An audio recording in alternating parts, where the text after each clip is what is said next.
Bonjour, aujourd'hui je vais faire une petite capsule, une petite vidéo sur la multiplication avec le matériel de base 10.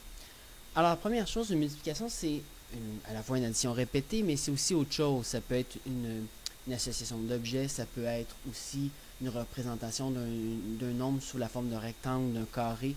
Donc là on va prendre ici comme si c'était une addition répétée. Donc je prends le nombre, l'opération 3 fois 156. Donc, en gros, ce que ça veut dire, c'est 3 fois le nombre 156. Donc, je vais représenter mon nombre dans mon tableau 3 fois. Donc, 156, je vais faire une première fois. 1, 2, 3,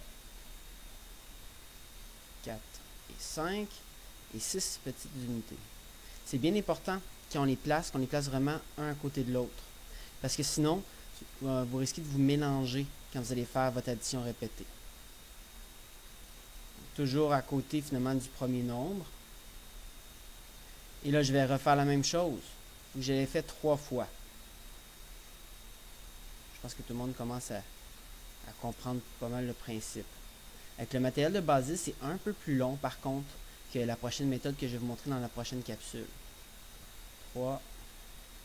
Vous voyez, j'essaie de les placer en même temps pour gagner un petit peu du temps en même temps, puis c'est plus visible. Et bien sûr, mes 6 unités. Vous voyez, si j'avais mélangé toutes les unités ensemble, ce serait beaucoup plus difficile de voir si j'avais fait une erreur. Donc ici, je vois vraiment que j'ai placé 6 unités pour dans chacun des nombres. J'ai déjà vu des élèves qui mélangeaient les unités, les dizaines et les centaines ensemble, puis après ça, c'était plus compliqué à additionner. Pourquoi? Parce que quand tu fais une addition répétée, une multiplication avec le matériel de base 10, il faut y aller par colonne finalement. Donc on va commencer par la colonne des unités, ensuite dizaines, ensuite centaines. Donc si je commence par les unités, donc je vais changer d'outil, je vais aller prendre mon crayon. Oh, j'ai un crayon noir. Vert, tiens. Donc je calcule les unités. Comment ça fonctionne? C'est qu'à chaque fois que je vais faire un paquet de 10, ça me donne une dizaine, puisque 10 unités donnent une dizaine. Donc je vais faire d'abord mes paquets pour voir combien il m'en reste ensuite. On va toutes les transformer en dizaines. Donc 1, 2, 3, 4, 5, 6, 7, 8, 9, 10. Donc tout ça, je vais l'envoyer de l'autre côté. 1, 2, 3, 4, 5, 6, 7, 8. J'en ai pas assez pour faire une autre dizaine. Donc, là, ce que je vais faire, donc je vais sortir d'abord de cette page-là, parce que j'ai cherché ma super flèche. Donc, puisque j'ai ici une dizaine, j'en rajoute une juste à côté ici. Donc, maintenant, il m'en reste combien? Il m'en reste 8, comme j'avais dit. Donc, j'écris 8. J'ai ma superbe écriture. Ensuite, j'ai calculé les dizaines. 1, 2, 3, 4, 5, 6, 7, 8, 9, 10.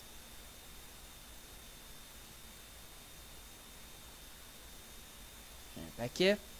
1, 2, 3, 4, 5, 6. Je n'ai pas assez de faire un autre paquet. Donc, qu'est-ce que je fais? C'est que je prends mon premier paquet de 10, je l'envoie de l'autre côté. On va rajouter une centaine tantôt. Donc, combien est-ce qu'il me reste? 1, 2, 3, 4, 5, 6. Donc, j'écris 6. Et là, oui, je vais devoir retourner. Et voilà. Donc, je vais devoir rajouter une centaine. Je vais la rajouter, pour cette fois-ci, juste à côté, comme ça. Même, normalement, ça devrait être dans la colonne des centaines, mais ma colonne des centaines, elle est un petit peu petite. Donc, maintenant, on calcule le nombre de centaines. 1, 2, 3, 4. Donc, je reprends mon crayon. J'écris 4.